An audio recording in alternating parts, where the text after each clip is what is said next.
Friends, मैं जयवीर विष्ट आप सभी का आपके अपने यूट्यूब चैनल मैथमेटिक्स और साइंस पर बहुत बहुत स्वागत करता हूं।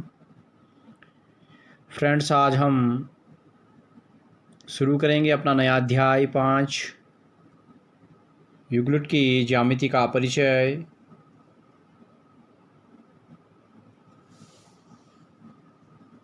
और अध्याय 5 में हमारे पास यूक्लिड की ज्यामिति और अभिगृहीत और अभिधारणाओं के बारे में दिया हुआ है, तो आज हम इसके बारे में विस्तार से जानेंगे। तो आइए बढ़ते हैं अपने आज के टॉपिक पर आगे। फ्रेंड्स, यूक्लिड मिस्र में अलेक्जेंड्रिया के एक गणित शिक्षक थे जिन्होंने ज्यामिति से संबंधित बहुत सारी कल्पनाओं को अपनी एक पुस्तक के रूप में व्यवस्थित किया और उस पुस्तक का नाम है एलिमेंट्स। एलिमेंट्स नामक पुस्तक में यूक्लिड ने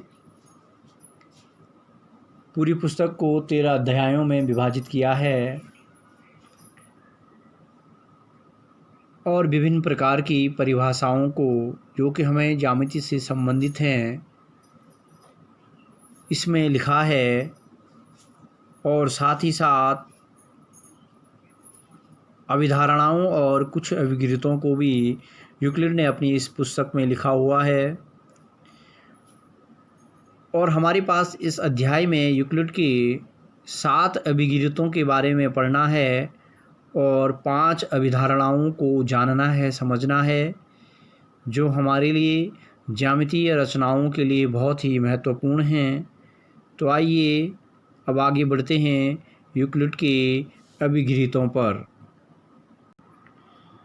तो फ्रेंड्स, यूक्लिड का जो पहला अभिगृहीत हमारे पास है, इस तरह से आप देख सकते हैं 7 अभिगृहीत हैं। पहला अभिगृहीत है वे वस्तुएं जो एक ही वस्तु के बराबर हों एक दूसरे के बराबर होती हैं। ध्यान से देख लेंगे क्या लिखा है, ध्यान से देखेंगे कि वे वस्तुएं जो एक ही वस्तु के बराबर हों एक दूसरे के बराबर होती हैं। यूक्लिड का कहना है कि अगर 2 वस्तुएं हैं और उन 2 वस्तुओं के बराबर एक तीसरी वस्तु है तो वो दोनों वस्तुएं भी आपस में बराबर होंगी। अगर वो वस्तु दोनों वस्तुओं के अलग अलग बराबर है तो वो दोनों वस्तुएं भी आपस में क्या होंगी, बराबर होंगी। ठीक है। इसी तरह से दूसरी अभिधारणा हमारे पास है, यदि बराबरों को बराबर में जोड़ा जाए तो पूर्ण भी बराबर होते हैं। तो यूक्लिड ने कहा कि यदि बराबरों को बराबरों में जोड़ा जाए तो पूर्ण भी बराबर होते हैं। माना हमारे पास एक संख्या 2 लिखी है, ठीक है, और 2 के बराबर भी क्या होगा, 2 होगा। ये 2 आपस में बराबर हैं। इन 2 में अब अगर हम बराबर को जोड़ते हैं, हमने दोनों में 5 को जोड़ा है तो इसमें दोनों में बराबर को जोड़ना है, तो इसके बाद 5 और 2 7, 5 और 2 7, तो ये भी आपस में क्या होंगे, बराबर होंगे। ठीक है। ये हमारे पास यूक्लिड की दूसरी अभिधारणा है। ठीक है। अब आते हैं तीसरी अभिधारणा पर। अभिधारणा 3 है, यदि बराबरों को बराबरों में से घटाया जाए तो शेषफल भी बराबर होते हैं। ध्यान से देख लेंगे क्या कह रहा है, यदि बराबरों को बराबरों में से घटाया जाए तो शेषफल भी बराबर होते हैं। आइए तो चेक करके देखते हैं। कह रहा कि यदि बराबरों में से बराबरों को घटाया जाए तो शेषफल भी बराबर होते हैं। मैंने एक संख्या 8 ली और दूसरी संख्या भी 8, दोनों आपस में बराबर हैं। दोनों में से बराबरों को घटाया, इसमें से भी 3 को घटाया और इसमें से भी 3 घटाया, 3 भी बराबर, तो ये दोनों भी आपस में बराबर हैं। तो 8 में से 3 गया 5 और यहाँ भी 8 में से 3 गया 5, तो ये दोनों भी आपस में क्या आए, बराबर आए। तो यही यूक्लिड का कहना है। ठीक है। और आगे बढ़ते हैं अभिगृहीत 4 की ओर। करा वे वस्तुएं जो परस्पर संपाती हों एक दूसरे के बराबर होती हैं। कह रहा कि अगर 2 वस्तुएं जो परस्पर संपाती हों, बराबर हों, संपाती का मतलब समान हों, हर चीज़ में, अनुपात में, लंबाई चौड़ाई में, भार में, तो वे एक दूसरे के बराबर होती हैं, तो वे आपस में क्या होंगी, बराबर होंगी। उसके बाद कह रहा पूर्ण अपने भाग से बड़ा होता है। अभिगृहीत 5 है, पूर्ण अपने भाग से बड़ा होता है। पूर्ण का मतलब कोई पूरी वस्तु हमेशा जो उसका भाग होगा उससे बड़ा होता है। तो ये बात सही है कि हमारे पास अगर कोई वस्तु पूरी है, आइए देखते हैं कि यहाँ पे आपके सामने मैं देखता हूँ कि ये एक हमने कोई भी वस्तु एक चित्र बनाया है, ये पूरा था, ठीक है, आयत बनाया। अगर हम इसको ठीक से 20 से आधा कर देते हैं तो कौन सा बड़ा है, ये आधा हो गया, तो ये बड़ा वाला था, तो ये आधा, तो हमेशा जो पूर्ण है, ये पूर्ण था, हमने इसको इतना आधा कर दिया, तो ये पूर्ण हमेशा क्या है, इस अपने भाग से बड़ा है कि नहीं, ये इसी का भाग होगा ना, इतना जो ये मैं इसको ये छायांकित कर रहा हूँ, तो ये इसका एक भाग है, हमने इतना भाग ले लिया इसका, ठीक है। तो ये हमेशा पूर्ण से छोटा होगा, यानी जो पूर्ण है वो अपने इस भाग से हमेशा बड़ा होगा। ये अभिगृहीत 5 के अनुसार कह रहा है, ठीक है। अभिगृहीत 6 है, एक ही वस्तु के दुगने परस्पर बराबर होते हैं। एक ही वस्तु के दुगने परस्पर बराबर होते हैं कि हमारे पास एक वस्तु है, हमने उसका क्या किया, दुगना किया, तो वैसे ही उस वस्तु के 2 दुगने अगर हम करेंगे तो वो दोनों भी आपस में क्या होंगे, बराबर होंगे, ठीक है। तो एक ही वस्तु के दुगने, जैसे हम इसको समझ सकते हैं किस तरह से, 5 था हमारे पास एक वस्तु, दूसरी भी 5 ही है, क्योंकि एक ही वस्तु के दुगने कह रहा, 5 को जब 2 से गुणा करेंगे तो 10 आएगा, और इस 5 को भी 2 से गुणा करेंगे, दुगुना करेंगे तो 10 आएगा, तो ये दोनों भी आपस में क्या आए, तो बराबर आए। यही बात है कि एक ही वस्तु के दुगने परस्पर बराबर होते हैं, ठीक है। अब देखते हैं अभिगृहीत 7, एक ही वस्तुओं के आधे परस्पर बराबर होते हैं। तो एक ही वस्तु के आधे परस्पर बराबर होते हैं।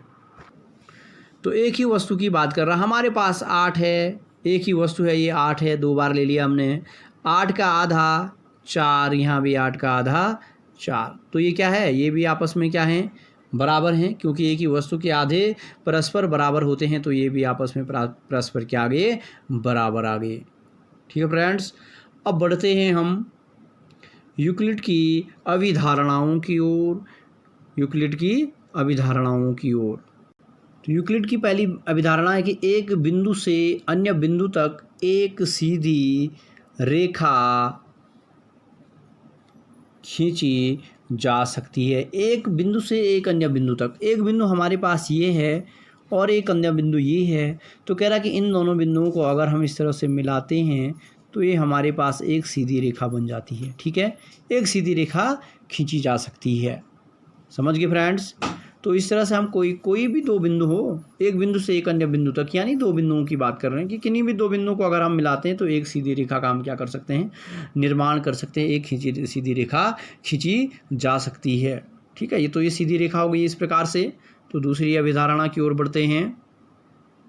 दूसरी अभिधारणा है एक शांत रेखा को अनिश्चित रूप से बढ़ाया जा सकता है, यानी एक शांत रेखा, शांत का मतलब हमारे पास कि एक रेखा है, ये सपोज एक रेखा, ये 2 बिंदुओं को मिलाने से क्या बनी, एक सीधी रेखा का निर्माण होगा, ठीक है। ए बी ये 2 बिंदु हैं, ये हमने एक रेखा खींच ली है, ठीक है। अब ये कह रहा कि अनिश्चित रूप से बढ़ाया जा सकता है, यानी हम इधर भी इसको डॉट डॉट डॉट अनिश्चित जितना चाहे उतना आगे बढ़ा सकते हैं, और इधर भी जितना चाहें हम उतना इसको बढ़ा सकते हैं। तो दोनों तरफ इसको अनिश्चित रूप से आगे और पीछे क्या किया जा सकता है, बढ़ाया जा सकता है। ये यूक्लिड ने अपनी दूसरी अभिधारणा में कहा है। अब आते हैं अभिधारणा 3 की ओर। तीसरी अभिधारणा है कि किसी को केंद्र मानकर किसी त्रिज्या से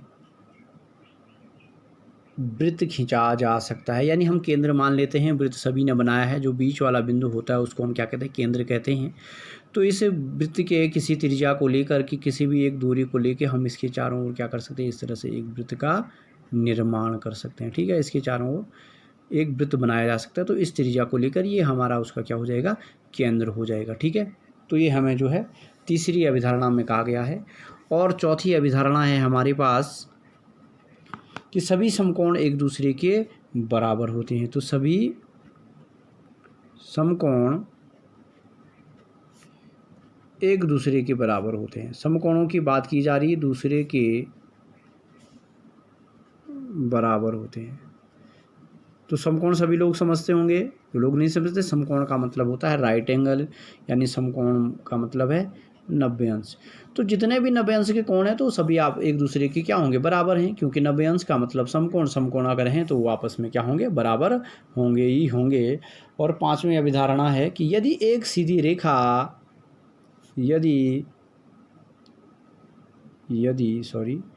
एक सीधी रेखा दो सीधी रेखाओं पर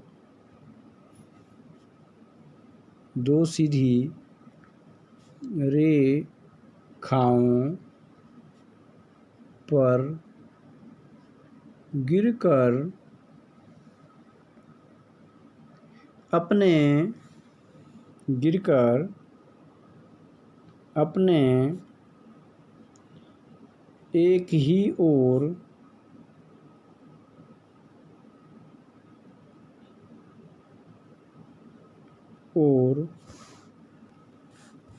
एक ही ओर दो अंतःकोण इस प्रकार बनाए कि इन दोनों कोणों का योग मिलकर दो समकोण से कम हो,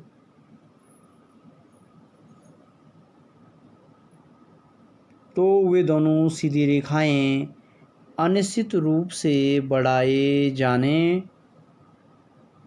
पर उसी ओर मिलती हैं जिस ओर यह योग दो समकोण से कम होता है। ठीक है, तो यूक्लिड ने जो अपनी 5वीं अभिधारणाएं दी हुई है वो इस प्रकार है कि यदि एक सीधी रेखा दो सीधी रेखाओं पर गिरकर अपने एक ही ओर दो अंतःकोण इस प्रकार बनाए कि इन दोनों कोणों का योग मिलकर दो समकोण से कम हो, तो वे दोनों सीधी रेखाएं अनिश्चित रूप से बढ़ाए जाने पर उसी ओर मिलती हैं जिस ओर यह योग दो समकोण से कम होता है। तो दो सीधी रेखाएं हमारे पास हैं, एक सीधी रेखा ये है इस तरह से, और दूसरी सीधी रेखा ये है। ठीक है, दो सीधी रेखाएं खींच ली मैंने, माना यहाँ पे ध्यान से देखेंगे, दो सीधी रेखाएं खींची। ठीक है, एक सीधी रेखा ये हमारे पास, मैंने कहा कि ये ए बी है, और दूसरी सीधी रेखा ये पी क्यू खींची। ठीक है, तो यूक्लिड की अभिधारणा की अगर इनको कोई तीसरी रेखा पी क्यू इस प्रकार काट लेती है, प्रतिच्छेद कर लेती है, तो इनके द्वारा बने अंतःकोण, एक अंतःकोण ये है, दूसरा अंतःकोण ये है। ठीक है, इधर के लिए एक ये है और दूसरा ये है। तो ये कह रहा है कि ये दोनों रेखाएं, जो ये रेखा ए बी और पी क्यू है, ये उस ओर जाके एक दूसरे को प्रतिच्छेद करेंगी, मतलब इस तरह से एक दूसरे को उस ओर काटेंगी जिधर के इन दोनों अंतःकोणों का योग 180 अंश से क्या हो, कम हो, 180 अंश से कम हो। आगे बढ़ाने पर ये दोनों रेखाएं उस ओर एक दूसरे को क्या करेंगी, प्रतिच्छेद करेंगी। ध्यान रखना है इस बात का कि इन दोनों कोणों का योग कितना हो, दो समकोण से कम का मतलब है 180 अंश से कम जिधर होगा। अगर इधर 180 अंश से कम निकलता है तो इसको अगर ए बी और